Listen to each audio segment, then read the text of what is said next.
आज न्यूज़ की आज हमने बजट ट्रांसमिशन के हवाले से जो हम बात कर रहे हैं उसमें न्यूज़ टेलीविज़न की खुसूसी ट्रांसमिशन है और ख़ास तौर के ऊपर हमने जो बात देखा कि मिफ्ता इस्माइल साहब ने इस वक्त जो बजट पेश कर दिया है आज कौमी असम्बली के अंदर, उसमें देखा कि मुख्तलिफ चीज़ें थी और ख़ास तौर के ऊपर जो तवक्कुआत रही हैं, एक शायद रिलीफ मिला हो सरकारी मुलाजमीन को, तनख्वाहों के हवाले से उनकी तनख्वाहों में 15% का इजाफा किया गया है।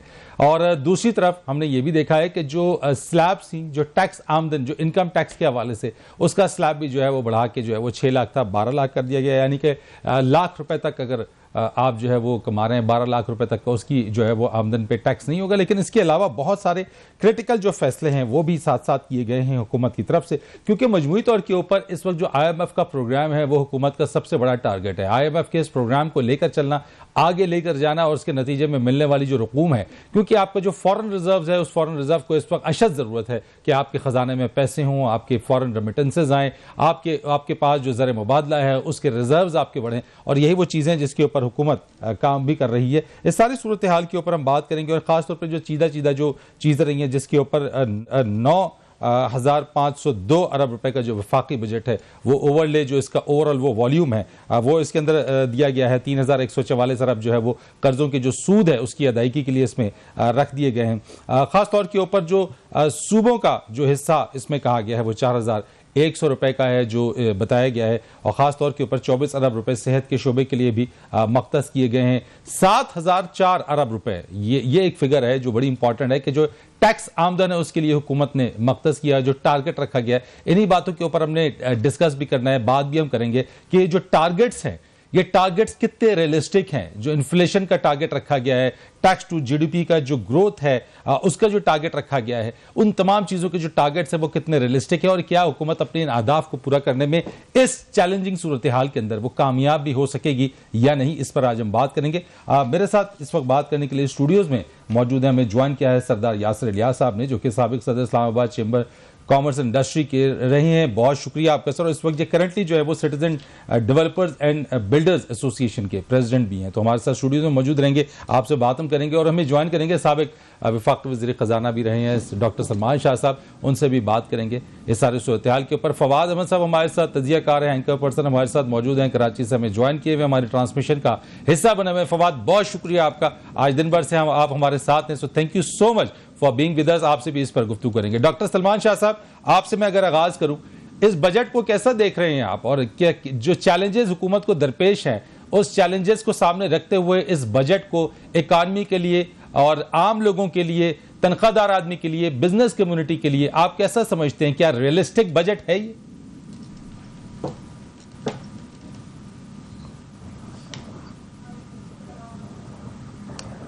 फवाद साहब, यही सवाल आपसे मैं अगर करूं, क्या इसको रियलिस्टिक बजट आप देखते हैं? सलमान शाह साहब से हम दोबारा रब्ता करने की कोशिश करेंगे।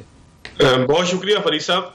देखिए, इब्तदाई तौर पर जो बजट के हवाले से जो रद्द-ए-अमल आ रहा है मुख्तलिफ सेक्टर्स का, या जो समझ में आने वाली चीजें, जाहिर है कि बजट ना एक अल्फाज का ऐसा गोरख धंधा होता है जिसको समझते समझते काफी वक्त लगता है, क्योंकि इसकी बहुत सारी परतें ऐसी होती हैं कि जब वो खुलती हैं तो आपको फिर समझ में आता है कि कहाँ पर किस तरीके से जो है वो बारीक तरीके से जो है वो काम किया गया है और किस तरीके से जो है वो चीजों को मैनिपुलेट किया गया है, या सामने कुछ और नजर आता है और जब बजट उसकी एग्जीक्यूशन होती है तो फिर पता लगता है कि किसी और तरीके से कुछ और मामला है जिसके अंदर लोगों को फिर परेशानी का सामना करना पड़ता है। ये तो जाहिर है कि वक्त टाइम टेकिंग है और एक वक्त आने के बाद ही सही अंदाजा हो पाएगा। लेकिन इब्तदाई तौर पर जो ख्याल किया जा रहा था वो ये था कि जिस तरीके से मुल्क की माशी सूरत हाल है, डॉलर की कमी है, पावर का एक बहुत बड़ा क्राइसिस है, जिस तरीके से जो है वो IMF के साथ पूरी डील है, IMF की पूरी डिक्टेशन के ऊपर एक एक करके हम चल रहे हैं। बल्कि मैं आज एक बड़ी मजेदार एक बात किसी जगह में पढ़ रहा था कि हुकूमत ने पहला झटका जो है वो वैक्सीन की पहली डोज की तरह लगाया, जो पेट्रोलियम मसनूआत में इजाफा किया, दूसरा जो है वो दूसरी डोज की तरह लगाया, और अब कहते हैं कि जी बूस्टर डोज भी लगेगी, यानी कि 9-10 रुपए का सुना है कि इजाफा और होगा। बूस्टर डोज तो फिर लगना जरूरी है ना, जब वैक्सीन लगाई है तो उसके साथ बूस्टर डोज तो जरूरी है, बगैर बूस्टर डोज के तो नहीं रह सकेंगे फिर। हाँ, तो कहा ही जा रहा है कि जी अब बूस्टर डोज भी लगेगी। लेकिन अगर आप बजट को देखें तो बजट उस तरीके से जो तवक्का थी उस तरीके से उतना खौफनाक नजर नहीं आ रहा। खासतौर पर अगर टैक्सेशन के मामलात करें, यासिर इलियास साहब बैठे हैं, ये जाहिर है कि रियल एस्टेट इंडस्ट्री के मामलात को ज्यादा अच्छे तरीके से बता सकते हैं कि कैपिटल गेन टैक्स जो 4 साल था वो 6 साल के ऊपर चला गया, यानी कि आप कह लें कि अगर आप कोई प्लॉट बेचते हैं तो अब 6 साल तक आपको टैक्स देना पड़ सकता है उसके ऊपर जो कैपिटल गेन आप हासिल करते हैं। इसी तरीके से 2.5 करोड़ रुपए मालियत का जो एक प्लॉट है या उससे ज्यादा का जो प्लॉट है या कोई घर है, मेरा ख्याल है ये घर की बात हो रही है, अगर हो सकता है प्लॉट की बात हो तो उसके ऊपर एक किराया जो है वो 5% के हिसाब से एज्यूम किया जाएगा, फिर उसके ऊपर 1% टैक्स होगा। तो ये सारी चीजें किसी हद तक हम कह सकते हैं कि ये ऐसे लोगों के लिए जरूर है कि जो मरात याफ्ता हैं या जिनकी जेब में 4 पैसे हैं। आम आदमी जाहिर है कि पहले जो है वो 6 लाख रुपए के ऊपर टैक्स पे करता था, तनख्वाहदार तबका वो 12 लाख के ऊपर करेगा, यानी कि उसके पास 4 से 5 हजार रुपए, लाख रुपए वाले के पास 4 से 5 हजार रुपए एक्स्ट्रा होंगे, 75,000 वाले के पास मेरा ख्याल है 2-2.5 हजार रुपए एक्स्ट्रा होंगे, 50 हजार वाले के पास 1,000-1,200 एक्स्ट्रा होंगे। तो किसी ना किसी तरीके से उनको रिलीफ मिलेगा। यानी आप मुतमईन हैं फवाद साहब, यानी जो फिगर्स हैं, जो चीजें हैं, जो टारगेट रखे गए हैं, आप मुतमईन हैं कि कम से कम कुछ बेहतरी है, आम आदमी के लिए बेहतरी है? देखिए, मुतमईन तो फिर जाहिर है कि जब तक लोगों के रिलीफ के लिए कोई बहुत ज्यादा चीज नजर ना आए तो उस वक्त तक आप ये तो नहीं कह सकते आप मुतमईन है। एक परेशान कुन सूरत हाल है, एक परेशानी का मामला है और ये बिल्कुल हकीकत है। बजट के अंदर भी इस बात का अक्स है कि लोगों को रिलीफ देने के हवाले से, कोई सब्सिडी देने के हवाले से चीजें नहीं है। इसका मतलब ये है कि जिस चीज की कीमत में जितना इजाफा होता जाएगा वो वैसे ही लोगों तक जो है वो मुंतकिल कर दिया जाएगा। तो कोई इत्मीनान तो इंसान को जब होता है कि जब उसको कोई ठंडी हवा आना शुरू हो जाए या उसको जो है वो कोई सुकून का एक एहसास नसीब हो। जाहिर है कि हालात मुश्किल हैं और मजीद मुश्किल तर हो जाएंगे, लेकिन ऐसा हम नहीं कह सकते कि इस बजट के नतीजे में बहुत ज्यादा मुश्किलात आ जाएंगी, क्योंकि बाज़ मरतबा ऐसा होता है कि बजट जो आता है उसके अंदर ही इतना कुछ होता है कि आपकी मुश्किलात के अंदर जो है वो एक दिन दुगनी और रात चौगनी तरक्की हो जाती है। ठीक है फवाद साहब, मैं आपसे मजीद बात करता हूं। मैं जरा सरदार यासिर इलियास साहब से इस चीज के ऊपर बात करता हूं जरा कि वो इस बजट को किस तरह से देख रहे हैं। सरदार साहब, किस तरह से देखते हैं आप इस बजट को? क्या कुछ समझते हैं कि कुछ बेहतरी है, कुछ रिलीफ है, या फिर सारा बोझ लाद दिया गया है? मैं अभी भी समझ रहा हूँ कि बजट को बहुत बेहतर बनाया जा सकता था, वेल प्लान हो सकता था और मशावरत के साथ जो स्टेक होल्डर्स हैं, जो कि आपकी बिजनेस कम्युनिटी है पाकिस्तान की, उनके साथ एक इंक्लूसिव अप्रोच के साथ। इसमें कुछ बेसिक चीज़ें मैं आपको बता दूं कि अगेन जो मुझे एक आइडिया था हाइंडसाइट में कि ये वापस बर्डन वापस आवाम पे और एक बिजनेसमैन पे पास ऑन करेंगे, जो कि ये कर रहे हैं। देखिए, आपका बहुत बड़ा सेगमेंट है। आप अगर बात करते हैं अपनी टेक्सटाइल सेक्टर की, वो कंट्रीब्यूट कर रहा है। उसके बाद जो सबसे ज़्यादा कंट्रीब्यूशन है वो रियल एस्टेट सेक्टर की है कि यहाँ पे हमारी ट्रेडिंग कितनी हो रही है, हमारी FDI कितनी आ रही है, उससे ओवरसीज़ इन्वेस्टमेंट कितने हमारे ओवरसीज़ पाकिस्तानीज करते हैं रियल एस्टेट में। तो आप उस सेक्टर को डिस्करेज कर रहे हैं। आपने जो लोग ऑलरेडी टैक्स दे रहे हैं उनको आप बजाय मोटिवेट करें, इंसेंटिव दें, आप उनको 1% से एडवांस टैक्स रेट आपने कर दिया ट्रांसफर पे, प्रॉपर्टी परचेजिंग सेल पे आपने 1% से 2% कर दिया है। जबकि आप इसको ये कहते हैं कि जो फाइलर्स हैं उनके लिए 0.5% कर रहे हैं, जो नॉन फाइलर्स हैं उसको आप 3% करते हैं, थोड़ा कम करते हैं ताकि वॉल्यूम गेन होता है। अगर वॉल्यूम ज़्यादा होगा तो आपकी अर्निंग ज़्यादा होगी। आप डिस्करेज कर रहे हैं तो कम ट्रांसफर्स होंगे। उससे बड़ी बात, जो आपने 4 ईयर्स से जगह जो कैपिटल गेन टैक्स है 15% का, उसको 4 ईयर्स की जगह 6 ईयर्स आपने कर दिया है। तो अगेन डिस्करेज कर दिया आपने लोगों को कि ट्रेडिंग ना करेंगे। जो सेक्टर है इसमें ज़्यादा ट्रांजेक्शन होते हैं फ्लिपिंग के। जो हमारे एसोसिएट्स हैं, जो इन्वेस्टर्स हैं, वो प्रॉपर्टीज फ्लिप करते हैं और वो फ्लिप विद इन मंथ्स करते हैं, विद इन ईयर्स करते हैं। 6 साल कोई नहीं वेट करता। यहाँ पे हम इन्वेस्टर्स की बात कर रहे हैं, ये एंड यूजर्स नहीं है। एंड यूजर्स आपकी प्रॉपर्टी लेके उसमें घर बनाते हैं, लॉन्ग टर्म रखते हैं, लेकिन मेजॉरिटी जो आपकी ट्रांजेक्शन होते हैं किसी भी दुनिया की मार्केट में, दुबई से अच्छी एग्जांपल नहीं हो सकती कि जो प्रॉपर्टी बूम वहाँ पे आया था 2004 से लेकर 2008 तक, उसमें हर रोज ट्रांजेक्शन होते थे। तो इससे जो आपने एक शॉर्ट साइडेड अप्रोच के इन्हीं को निचोड़ें, जो लोग कंट्रीब्यूट कर रहे हैं, तो इससे तो आपकी जो इंडस्ट्री है डिस्करेज भी होगी। ट्रांजेक्शन फर्क पड़ेगा, क्या नुकसान क्या होगा? अगर मेरी प्रॉफिटेबिलिटी पहले एक सर्टेन परसेंटेज थी वो कम हो जाएगी, उससे मैं डिस्करेज हूँगा। मैं कहूँगा मैं बजाय पैसे पाकिस्तान में लगाऊँ, मैं कहीं बाहर लगाता हूँ। लास्ट ईयर $1.8 बिलियन पाकिस्तान से बाहर दुबई की मार्केट में गया और दुबई ने खुद ट्वीट करके ये चीज़ एक्नॉलेज की है। आप जब भी किसी मार्केट में अनसर्टनिटी पैदा करते हैं, इनसिक्योरिटीज़ पैदा करते हैं, कम्प्लेक्सिटीज़ पैदा करते हैं और खास करके टैक्स, मैं अपॉर्चुनिटी कॉस्ट देखता हूँ। अगर मेरी यहाँ पे प्रॉफिटेबिलिटी कम होगी तो मैं वो पैसा लेके कहीं और लगा लूँगा। साथ साथ जो आपके इन्वेस्टर्स बाहर थे, जिनको हम कहते थे कि आप इन सोसाइटीज़ में, आजकल कितने आपके नए प्रोजेक्ट आ रहे हैं यहाँ पे, हम खुद भी सोसाइटीज़ में काम कर रहे हैं, तो हम इंकरेज करते हैं इन्वेस्टर्स को कि आज आप इन्वेस्ट करें, 6 महीने बाद इतना प्रॉफिट होगा। जब वो कहेगा कि मैं 6 महीने बाद फ्लिप करूंगा, नहीं कर सकता, 6 साल वो वेट करेगा, 15% कैपिटल गेन टैक्स पे करेगा, तो obviously it's a discouraging aspect. साथ ही आप ये देखें कि यूके के अंदर, इन ममालिक के अंदर कैपिटल गेन टैक्स चार्ज करते हैं ऑन सेल, एडवांस टैक्स नहीं लिया जाता। तो हमें अपने रिस्ट्रक्चर करना चाहिए था अपने टैक्स के निज़ाम को, हमारी जो कम्प्लेक्सिटीज हैं टैक्स की उसको सिंप्लीफाई कर दें ताकि लोगों के लिए आसानी पैदा हो। ऑलरेडी जो हमारा बेसिक फॉर्म है, एक पढ़ा लिखा बंदा भी किसी कंसल्टेंट को हायर करके कहता है कि बताओ टैक्स कैसे फाइल करना है, 70 किस्में टैक्सेस की ओवरऑल, जिसे मैं आपको बताऊं। लेकिन जो टैक्स आमदन रखी है उन्होंने कि 7,004 अरब रुपए टैक्स आमदन, is it a realistic figure? क्या आप समझते हैं कि ये अचीव हो जाए? जो आपके ओवरऑल एक्सपेंडिचर्स हैं 2000 बिलियन की आप बात कर रहे हैं, जो आपकी डेवलपमेंट्स होंगी, आपने साथ जो आपने बात की डिफेंस की, जो फिक्स्ड आप उस पर कुछ कर नहीं सकते, लेकिन जो मैं समझता हूँ, और प्लस 3,900 बिलियन की हम बात कर रहे हैं जो हमने डेट वापस पे बैक करनी है, देखें वो आपकी मल्टीप्लाई हो रही है।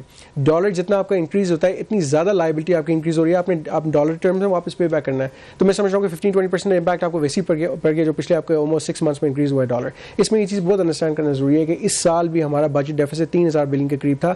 इस 22-23 की जो हम बात करें, तकरीबन 4,000 बिलियन का हमने as a business community already estimate कर लिया, इतना गारंटीड होगा, बिकॉज टैक्स नेट आपका इंक्रीज नहीं हो रहा, आप वापस उन्हीं को निचोड़ रहे हैं, उन्हीं को स्क्रूटनाइज कर रहे हैं जो टैक्स पे कर रहे हैं। तो अगर इस साल हम कलेक्ट नहीं कर पाए इतना, तो अगले साल आप कैसे करेंगे? आप लोगों को टैक्स नेट इंक्रीज करना चाहिए, तो उसके लिए आप फिक्स टैक्सेशन इंट्रोड्यूस करते, ये देखते कि कौन से सेक्टर्स हैं जो कंट्रीब्यूट कर रहे हैं, ये कर सकते हैं। वो आपको वॉल्यूम कहाँ से आ सकता है? वो आ सकता है एसएमईज से, आपके ताजरों से आ सकता है, आपके ट्रेडर्स से आ सकता है, उन लोगों से जो लोग बिल्कुल टैक्स नेट में नहीं है और ना आने चाहते हैं, क्योंकि एक ट्रस्ट डेफिसिट है। उसको बहाल करने के लिए उनको ऑन बोर्ड लें, इंक्लूसिव अप्रोच के साथ उनको कहेंगे हम आपको ऑन बोर्ड लाके आप मजीद बर्डन नहीं देंगे। जैसे मैं टैक्स देता हूँ, मुझ पर आप बर्डन पास ऑन करेंगे, तो मैं कल कैसे दूसरे को इंकरेज करूंगा? लोग मजीद डिस्करेज होंगे, कहेंगे जो दे रहे हैं उनको मजीद नहीं छोड़ रहे हैं, कल हम भी देंगे तो हमें भी ये मजीद स्क्रूटनाइज करेंगे। तो लोग टैक्स नेट में कभी भी नहीं आएंगे इस तरह से। यानी आप समझते हैं कि रियलिस्टिक फिगर्स ये नहीं है उस तरीके से। एक ब्रेक लेते हैं, ब्रेक के बाद आएंगे तो इस पर मजीद भी बात करेंगे, अपने इस ट्रांसमिशन के सिलसिले को आगे बढ़ाएंगे, लेकिन एक कमर्शियल ब्रेक के बाद।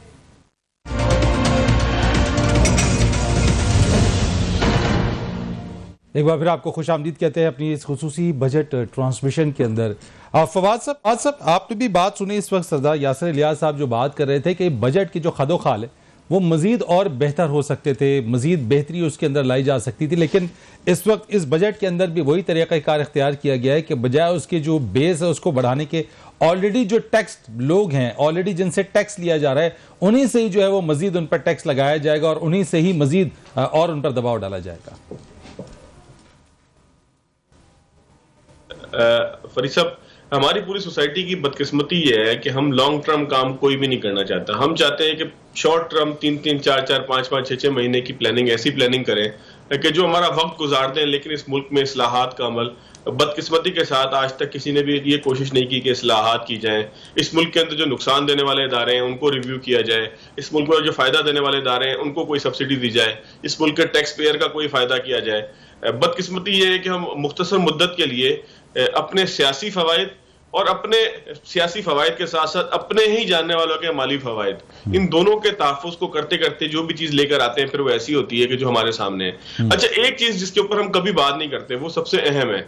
देखिए, पाकिस्तान की जो डॉलर की जो एक ज़र मुबादला के ज़खायर है उसका एक बड़ा हिस्सा, ठीक है कि हम ऑयल की प्रोडक्शन तो हमारे हाथ में नहीं है ना कि जो क्रूड ऑयल हम खरीदते हैं वो हम जमीन से निकाल लें, कहीं भी खोदे तो वहां से ऑयल निकला है। जाहिर है कि कुदरत का काम है, कितना ऑयल है, कितना डिस्कवर हुआ है, वो एक बड़ा तवील काम है। लेकिन हम कम से कम खुर्दनी तेल तो यहाँ पर पैदा कर सकते हैं, या उसको पैदा करने का कोई तरीका तो बना सकते हैं कि खुर्दनी तेल पाकिस्तान में इस हद तक जरूर हो के एक लिमिटेड जो है वो पाकिस्तान को डॉलर खर्च करना पड़े उसका खाम मटीरियल खरीदने में या उसको खरीदने के अंदर। सारे का सारा पाम ऑयल मलेशिया, इंडोनेशिया इधर से आता है और हमारा जो है वो एक बहुत बड़ा ज़र मुबादला चला जाता है और आप देखेंगे 400, 500, 560 रुपए या इस तरीके से जो है वो इस वक्त ऑयल जो है वो बिक रहा है। कम से कम हम ये कर सकते हैं, और मेरा ख्याल इसकी कोशिश भी की गई है, मुफ्ती साहब ने भी 2-3 दिन पहले इसका इजहार किया कि कोशिश पाकिस्तान में ये की जा रही है कि पाकिस्तान में ज़रूरी तौर पर कुछ ऐसे मामला किए जाएं, सोयाबीन लगाया जाए, बनोला लगाया जाए, या जो भी चीज़ ऑयल की प्रोडक्शन के लिए है उसकी जो है वो यहाँ पर काश्त हो। इसके साथ साथ ज़रूरी मामला, देखिए हम बचपन से पढ़ते आ रहे हैं कि पाकिस्तान एक ज़रूरी मुल्क है, लेकिन आज तक यहाँ पर हम फ्लड इरिगेशन करते हैं, फी एकड़ पैदावार के ऊपर हम तवज्जो नहीं देते, बीज के ऊपर R&D नहीं होती कि बीज किस लेवल का होगा, किस तरीके का होगा, पैदावार को किस तरीके से तो हम ज़रूरी मुल्क होने के बावजूद भी फवाद साहब आज तो हम गंदम इम्पोर्ट कर रहे हैं। हमने तो सस्ती चीनी एक्सपोर्ट की और उसको महंगी चीनी करके जो है वो पाकिस्तान इंपोर्ट कर ली हमने। तो ज़रूरी मुल्क तो है, लेकिन ज़राअत के हवाले से आप देखें सब्जियों की कीमत, बाकी चीज़ों की कीमतें कहाँ आसमान से बातें करती हैं। देखिए फरीद भाई, आप ये तो कह सकते हैं कि जी चीनी को इंपोर्ट करना गलत फैसला था, उसके बाद एक्सपोर्ट करना जो है वो गलत फैसला था। इसके सही और गलत के ऊपर बात हो सकती है कि पाकिस्तान को क्या करना चाहिए था, कैसे करना चाहिए था, लेकिन इसके सारे बैकएंड के ऊपर चीज ये है कि आपके पास एक ऐसी ज़रूरी पॉलिसी होनी चाहिए कि जो सिर्फ अमीर लोगों को फायदा पहुंचाने के लिए ना हो। मतलब मुझे बताया जाए कि पाकिस्तान में इतनी किल्लत है पानी की और यहाँ पर बेतहाशा चावल इसलिए उगाया जाता है कि चावल आप बाहर भेजेंगे। भाई, आप चावल के बजाय अपनी मुल्की जरूरियात जो आप बाहर से चीजें मंगवाते हैं, इतना पानी चावल के ऊपर जाया किया जाता है। हर चौथा आदमी चाहता है कि उसकी फसल के ऊपर गन्ना लगे, वो जो है वो गन्ने की फसल लगाए, जो न सिर्फ जमीन भी तबाह करता है, चावल न सिर्फ जमीन को भी दलदली करता है, बल्कि जो है वो आपके आइंदा की प्रोटेक्शन के ऊपर भी एक सवालिया निशान खड़ा कर देता है। हमारे मुल्क में कोई फैसला करने वाला नहीं है। चावल वालों को आप इसलिए रोक सकते हैं कि वो अमीर लोग हैं, वो बड़े लोग हैं, वो आपकी सियासी जमातों को चंदा देते हैं, आपके एमएनए एमपीएस बनते हैं। आप उनको रोक नहीं सकते कि वो चावल ना लगाएं, चावल के बजाय कुछ ऐसी चीज लगाएं जो हमारे मुल्क की जरूरत की भी इस्तेमाल के काबिल हो और बाहर भी भेजी जा सके। इसी तरीके से गन्ने का मामला भी ये है। गन्ने लालच के अंदर लोग लगाते हैं कि गन्ने की फसल होगी, जल्दी से शुगर मिल को बेचेंगे, उसके बाद जान छुड़ाएंगे। ठीक है, चले फवाद साहब, हमारे साथ हमें जरा जिशान मर्चेंट साहब ने ज्वाइन किया है, हम उनको जरा लेते हैं और उनसे जरा पूछते हैं टैक्स मामलात के ऊपर कि सारी सूरत हाल को वो किस तरह से देख रहे हैं। जिशान साहब अस्सलाम वालेकुम। जी वालेकुम सलाम। बहुत शुक्रिया आपका जिशान मुर्शद साहब। ये फरमाइएगा जरा कि इस सूरत हाल में जो टैक्स आमदन का जो हदफ मुकर्रर किया गया है 7,004 अरब रुपए का, आप समझते हैं कि ये एक रियलिस्टिक हदफ है और ये कैसे हासिल कैसे किया जाएगा? देखिए, ये हदफ तो बड़ा चैलेंजिंग है, लेकिन मसला ये है कि आपका जो टारगेट अगले साल का जो रखा है टैक्स का, इसमें इम्पोर्ट आपका जो है मेन रोल प्ले करेगी। इम्पोर्ट जो है वो आपके लिए जो है बेसिकली, अगर आपका डॉलर इसी तरीके से बढ़ता रहा तो आपका 70 to 80% टारगेट तो इम्पोर्ट ही कवर कर देगी। तो जो आपका गैप रह जाएगा, वो गैप जो है कवर करने के लिए आपको फिर यकीनन जो दूसरे टैक्सेस अब लगाए, जो अभी तक हम जो स्पीच सुनते आए हैं, जो अपने बजट की स्पीच सुनी, उसमें कुछ नए टैक्सेस लगाए, जैसे रियल एस्टेट के ऊपर टैक्स लगाए, इसमें रियल एस्टेट की शेयर मार्केट वैल्यू को टैक्स लगाया, प्रॉपर्टी तो कैपिटल गेन्स टैक्स को थोड़ा सा बढ़ाया है इन्होंने। तो ये वो तमाम चीजें हैं कि जिससे ये टैक्स को कलेक्शन करने की बात कर रहे हैं। और मैं समझता हूँ कि अगर इसके साथ साथ जो एक बड़ा जो हमारे नॉन फाइलर्स है, अगर उसके ऊपर ये वो किया जाता टैक्स की इम्प्लीकेशन, तो वो ज्यादा बेहतर होती है। उसके ऊपर हमें कोई ऐसा खतरा का नजर नहीं आया। गवर्नमेंट का एग्जाम उन्होंने कहा कि जी नॉन फाइलर से जो है हम 2% टैक्स ले लेंगे। मेरे हिसाब से ये नॉन फाइलर से आपको ज्यादा से ज्यादा उनको इन्फोर्स करा के उनकी रिटर्न फाइल करानी चाहिए, और जब तक आप वो रिटर्न फाइल नहीं करवाएंगे तब तक वो टैक्स कॉन्ट्रीब्यूशन नहीं करेंगे, और वो ऐसे ही जो है सिस्टम में ऐड नहीं होंगे। अच्छा, ये बता दीजिएगा कि आपका वक्त चूंकि मुख्तसर है, मुझे बता दीजिएगा कि इस बजट में अच्छी पॉजिटिव चीज आम लोगों के लिए, उनके फायदे के लिए वो आपको क्या नजर आता है? के लिए जो है वो उनकी तनख्वाह जो 1 लाख रुपए का टैक्स नहीं लगेगा, जो पहले 50,000 थी, ये बहुत अच्छी चीज नजर आ रही है मुझे। बुनियादी तौर पर स्मॉल सेक्टर के लिए जो है फिक्स टैक्स पे वो लेके आए, ये दूसरी अच्छी चीज नजर आ रही है। ये जो है ये जो एक छोटे तबके के बिजनेसमैन के लिए जो सैलरी टैक्स पे ये दो चीजें ठीक हो गया। बहुत शुक्रिया आपका जिशान मर्चेंट साहब। आरिफ हबीब साहब हमारे साथ मौजूद हैं, उनसे भी जरा आज के इस बजट के ऊपर बात करते हैं। आरिफ हबीब साहब अस्सलाम वालेकुम सर। वालेकुम सलाम sir, thank you so much. Budget आपने देखा सर, कैसा लगा आपको आज का बजट? जी, I think under this circumstances जो एक्सपेक्टेशंस थी मार्केट की उसके मुताबिक है, और उसमें जाहिर है रियल एस्टेट पर और फिर उसके बाद बैंकिंग पर और कॉर्पोरेट पर, उन पर जो है उन्होंने बोझ बढ़ाया है। और जो है कुछ जहां एग्जेम्पशंस थी सेल्स टैक्स वगैरह की, लाइक फर्टिलाइजर, उसको खत्म किया है। तो इस तरह जो है उन्होंने जो तबका है रिच तबका, उसके ऊपर टैक्सेस लगाए हैं, और बाकी जगहों पे छोटे छोटे रिलीफ जो है वो दिए हैं। और ये मैं बात कर रहा हूँ जो बजट स्पीच है उसकी बेसिस पर। बजट स्पीच में और एक्चुअली फाइनेंस बिल जो है में मजीद चीजें हैं जो डिटेल्स आएंगी, तो उस पर फिर हम कमेंट्स कर सकेंगे। अच्छा, मुझे सर ये बताइएगा कि जरा इस सारी सूरत हाल में मैं एक जो बात पूछना चाहता हूँ, टैक्स आमदन जो है उसके ऊपर उसको जो टारगेट रखा गया है, क्या हमारे पास इतनी कैपेसिटी इस वक्त है कि हमने टैक्स बेस को बढ़ाया है? जो हमने 7,004 अरब रुपए का टैक्स आमदन रखी है, हमने हदफ रखा है उसका। जी, आई थिंक उसमें कैपेसिटी है इतनी 7,255 बिलियन का, क्योंकि उसमें जो इन्फ्लेशन है और ग्रोथ है वही आपको 700-800 बिलियन दे देगा। बाकी रहते हैं 300-400 बिलियन। तो ये मैं समझता हूँ कि 300-400 बिलियन के लिए इन्होंने इक़दाम किए हैं, जो नजर आते हैं कि सब्सटेंशियली जो है ये बैंक कॉर्पोरेट ही मेरे ख्याल 100 बिलियन से ज्यादा दे देगा, और करीबन 40-50 बिलियन जो है वो सेल्स टैक्स यूरिया पे दे देगा। और भी जो उन्होंने रियल एस्टेट पे इक़दाम किए हैं, और भी हम देखेंगे तो वो इक़दाम उसमें होंगे। तो मैं जो रियल समझता हूं- एस्टेट सेक्टर पे जो टैक्सेस मजीद लगाए हैं, आप इसको अप्रिशिएट करते हैं, या फिर चूंकि ये एक बड़ा बूम करने वाला सेक्टर है और यकीनी तौर के ऊपर जो आपका जो फाइनेंस है वो जनरेट भी करता है, तो आप नहीं समझते कि इस पर मजीद टैक्स लगने से ये सेक्टर स्लो डाउन हो जाएगा? नहीं, आई डोंट थिंक, क्योंकि वो उसमें तो बहुत अच्छे मार्जिन जो है वो रहे हैं। साल 2 साल में तो रियल एस्टेट तो बहुत बूम कर गया है, वो तो 2-2, 3-3 गुना जो है वो प्राइसेस हो गई है। तो उसमें अगर वो कुछ थोड़ा बहुत उन्होंने जो है वो जो किए हैं नए एडिशनल टैक्सेस, तो वो कोई इतने ज्यादा नहीं है, बेरेबल है। और वो मैं समझता हूँ अंडर द सर्कमस्टांसेस, इन हालात में सबको कंट्रीब्यूट भी करना चाहिए। अगर हम ये कंट्रीब्यूट नहीं करेंगे तो पाकिस्तान के लिए ज्यादा खतरा था कि IMF का प्रोग्राम जो है वो स्टॉल हो जाए। ठीक हो गया। आरिफ हबीब साहब, थैंक यू सो मच, आप हमारे साथ मौजूद थे। एक ब्रेक लेते हैं। सरदार यासिर साहब, आपसे इसके ऊपर इस पर मजीद बात करते हैं, इस ट्रांसमिशन में इसका जवाब भी आपसे लेंगे, इसमें मजीद डिस्कशंस भी करेंगे, लेकिन कमर्शियल ब्रेक के बाद।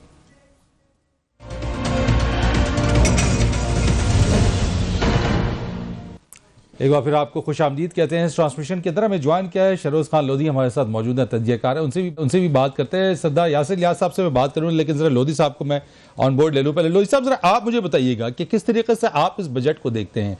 कोई अच्छी चीज़ नजर आई है इस बजट के अंदर आम आदमी के लिए? क्या वैसे फिगर्स का गोरख धंधा तो हम बहुत ज़्यादा कर रहे हैं, बातचीत भी कर रहे हैं, लेकिन आम आदमी के परस्पेक्टिव से तनख्वाहदार आदमी, दिहाड़ीदार आदमी, जो सैलरीड पर्सन, जो कि लो सैलरीड, उसके लिए कोई अच्छी चीज़ भी है इसके अंदर? एक ट्रेडिशनल बजट है, जिस तरीके से बनता आया है, पिछली हुकूमतों ने दिया है, तो आज भी ये एक ट्रेडिशनल बजट था कि जो पहले एक्सपेक्ट था आज भी वो एक्सपेक्ट किया। कोई इसमें कोई इतनी कोई वाज़ेह और अच्छी चीज नहीं थी। जो टैक्स को आपको इनहेंस करने का जो अपॉर्चुनिटी थी, जिस पे आप बात करते थे, वो नजर नहीं आई। आपका जो टारगेट है ऑब्वियसली वो आप उसको अचीव कर लेंगे। जो आपकी जो इम्पोर्ट है, इम्पोर्ट के ऊपर जो आप टैक्स लगाएंगे, इनकम हो, सेल्स टैक्स हो, कस्टम ड्यूटी हो, वो आपने स्पॉट प्राइस पे लगानी है। आपका रुपी जो है वो इस वक्त ऑलरेडी बहुत ज्यादा डेप्रिसिएशन के अंदर है, तो यहाँ से आपको फायदा हो जाएगा। गैस एंड इलेक्ट्रिसिटी के ऊपर अगर आप टैक्स चार्ज करेंगे, वहां से आपको कुछ रकम मिलेगी। पेट्रोलियम के ऊपर जो आपने इस वक्त सेल्स टैक्स को जो जीरो किया हुआ है, तो वो भी आपने आगे जाकर उसको कहीं ना कहीं किसी मोड ऑफ क्राइम के ऊपर आपने से उसको इनकम टैक्स को, सेल्स टैक्स को ऐड करना होगा, तो वहां से आपके पास पैसा आएगा। मेन चीज ये है आपकी कि आप का जो टारगेट है, जो आपकी जो ग्रोथ आप एस्टिमेट कर रहे हैं, इस लास्ट ईयर का भी आपका टारगेट जो फिस्कल ईयर एंड होगा तो वो आप अचीव कर लेंगे। जब आप नेक्स्ट फिस्कल ईयर में जाएंगे तो बेटा आप उसको भी बहुत इजीली, मैं समझता हूँ कि आप उसको इंक्रीज कर लेंगे। सवाल ये था कि आप इस टैक्स बेस अगर बढ़ाते, लाइक जो आप रिटेलर्स पे जो आपने टैक्स को एक फिक्स रेट रिजीम के अंदर लेके गए, जिस तरीके से आप कंस्ट्रक्शन को लेके गए थे, तो आपने इसकी जो पिक्चर थी एक ब्रॉडर देखी कि इस टैक्स जो आपका रिटेल का सेक्टर, ये पूरा रिटेल सेक्टर कंपोनेंट आपका कंस्टिट्यूट करता है।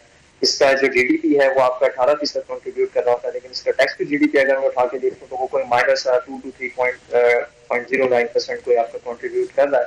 इसके लिए आपने जो पॉइंट ऑफ सेल्स मशीन को जो इंट्रोड्यूस करवाया था, लाइक आपने जो 5 लाख की जो point of sale machine install करनी थी, तो आपका लास्ट जो 10 मंथ से आपका टारगेट था कोई 2.5 लाख आप मशीन इंस्टॉल करेंगे, लेकिन उसमें भी हमने देखा कि कोई 9,000 के करीब कोई मशीन इंस्टॉल हुई। That's a good sign, but आपने पहले जो रिटेल सेक्टर है उसको हमें सेल्स टैक्स के अंदर रजिस्टर करना होगा, देन आपसे उनसे कोई टैक्स चार्ज करेंगे। तो मेन चीज तो ये आप उस टैक्स को किस तरीके से उनको एम्बेड टैक्स नेट में लेकर आएंगे।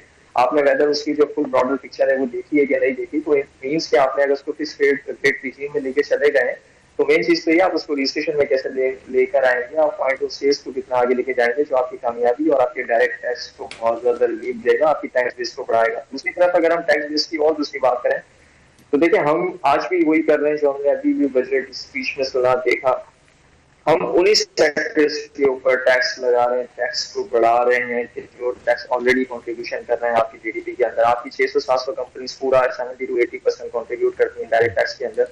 सो बेहतर चीज ये है कि आपका जो एग्रीकल्चर सेक्टर था, जो प्रोविंस टैक्सेस को कलेक्ट करता था, उसकी आप फेडरल एक कोऑर्डिनेशन उसके साथ करें। आपने उसके ऊपर टैक्स को लेके जाना है। आपने ठीक, शहरोज साहब, ये वो डिस्कशन है जो हम कर चुके हैं, हमने इस पर बात की है कि ऑलरेडी जो टैक्स बेस है उसको नहीं बढ़ाया गया है। सरदार यासिर साहब, मैं 2-3 पॉइंट्स आपसे जरा पूछना चाहूंगा। एक तो ये आपका जो ट्रेड डेफिसिट की बात है हमारी कर रहे हैं, और अभी भी वो उसी तरह से ओवर कर रहा है। हम अपनी एक्सपोर्ट्स को क्यों नहीं बढ़ाते, हम वो मेजर्स क्यों नहीं ले रहे। आईटी का शोबा हमारा बहुत बड़ा है, टेक्सटाइल का शोबा है, लेकिन दुनिया बहुत ज्यादा आगे निकल गई है। हम रिवायती जो टेक्सटाइल के शोबे से निकल के बहुत सारे शोबा जाते हैं जिनमें आप अपनी एक्सपोर्ट्स को बढ़ा के अपने फॉरेन रिजर्व्स को बढ़ा सकते हैं। उस तरफ कोई तवज्जो दी गई है? Definitely not. देखें, एक्सपोर्ट्स डाइवर्सिफाई करना इतना मुश्किल काम नहीं है, लेकिन मैं इसमें क्रेडिट दूंगा प्रीवियस गवर्नमेंट को कि हमारी वाकई एक्सपोर्ट बेस जो थी नियरली 27 बिलियन को टच कर रही थी, अचीवमेंट है। और वाकई आईटी भी हम 900 मिलियन से लेकर 2 बिलियन के करीब पहुंच चुके थे, जबकि हमारा हमसाय मुल्क ऑलमोस्ट $136 बिलियन के करीब 140 तक कर रहा है एक्सपोर्ट। हम 10 to 15 ईजिली कर सकते हैं। लेकिन कलेक्टिवली पाकिस्तान की जो पैदावार है, जो कैपेसिटी है, वो कोरिलेट नहीं करी उसके एक्सपोर्ट नंबर के साथ। आप इसी लिहाज से टर्की को देख लें, कंपैरिजन में 80 मिलियन की आबादी है, 180 बिलियन की वो एक्सपोर्ट कर रहे हैं। 227 मिलियन की आबादी है पाकिस्तान की, हम हार्डली 26-27 बिलियन की बात करें एक मजाक है। आप बिल्कुल ठीक कह रहे हैं कि हम अगर डाइवर्सिफाई करें और डिफरेंट सेक्टर्स को इसमें लेके आए, इसमें आपके पास मार्बल है, जेम्स एंड ज्वेलरी है, आपके पास आईटी है, हमारे पास मल्टीपल ऐसे सर्जिकल इक्विपमेंट है, हम फार्मा में अभी आ रहे हैं। फार्मा में देखें हम बहुत इनएक्सपेंसिव है।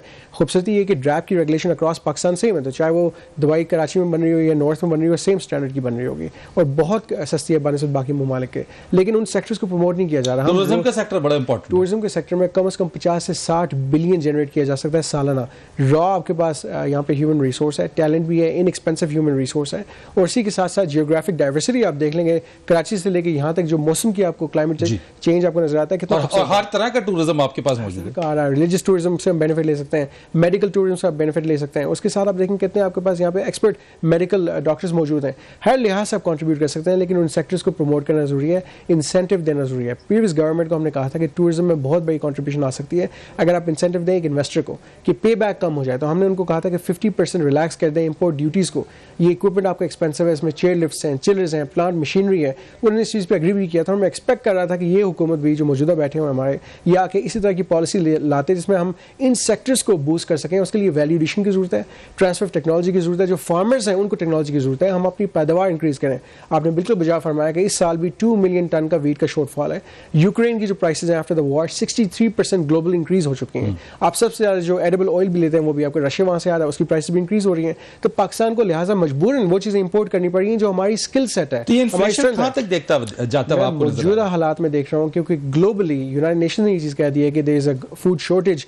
उसकी बुनियाद पर पाकिस्तान में कम से कम 22% टच करेगा आपको फूड इन्फ्लेशन। जनरल इन्फ्लेशन की हम बात करें तो 15% तक जा चुका। और एक चीज़ मैं अगेन इसमें मेंशन करना चाहूँगा, जो हमने प्रॉपर्टी के ऊपर टैक्स डाला है, ये चीज़ इंडोर्स करना बहुत ज़रूरी है इस फॉर्म के ऊपर कि जो 2018 में डॉलर रेट था 120 के करीब हम बात करें, आज 200 है।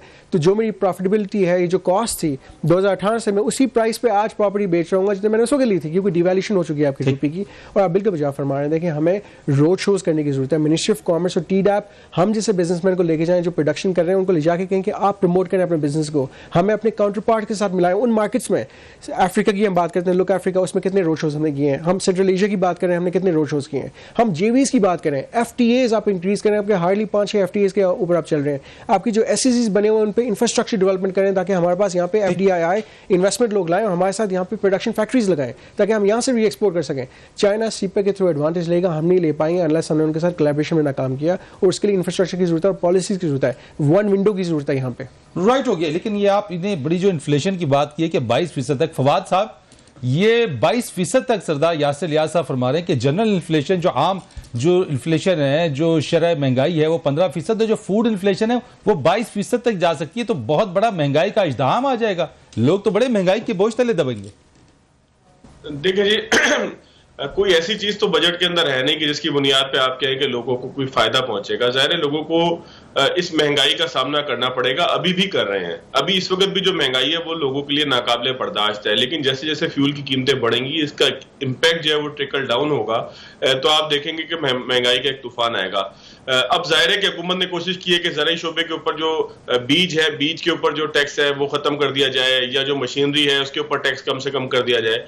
इससे आगे की बात मैं देखें, पहले भी जो मेरी बात जहां पर रह गई थी वहीं से मैं कंटिन्यू करूंगा कि जब तक इस मुल्क के अंदर एक ऐसी ज़राई पॉलिसी नहीं आएगी कि जमीन के एक एक इंच को सही तरीके से इस्तेमाल करना और पानी की एक एक बूंद को ठीक तरीके से इस्तेमाल करने के हवाले से सही गाइडलाइन नहीं होगी, उसके ऊपर इंप्लीमेंट नहीं होगा, यहाँ पर जो है वो जागीरदारों को ये हक नहीं होगा कि वो जब चाहें जो है वो अपनी मर्जी की यहाँ पर फसल लगा लें, या जिस तरीके से चाहें जो है वो पूरी मुल्क की इकोनॉमी को जो आपकी एग्रीकल्चर इकोनॉमी है उसको लेकर चलें, उस वक्त अच्छा, तक ये मुल्क ठीक नहीं हो सकता। फवाद साहब हेडलाइंस का ब्रेक है, अगर हम ये हेडलाइन ब्रेक ले लें उसके बाद आ जाते हैं और आपकी इसी जो ज़राई पॉलिसी के हवाले से इस पे बात कर लेते हैं। एक हेडलाइन ब्रेक लेते हैं, उसके बाद अपने पैनलिस्ट से हम अपनी ट्रांसमिशन को मजीद आगे बढ़ाएंगे।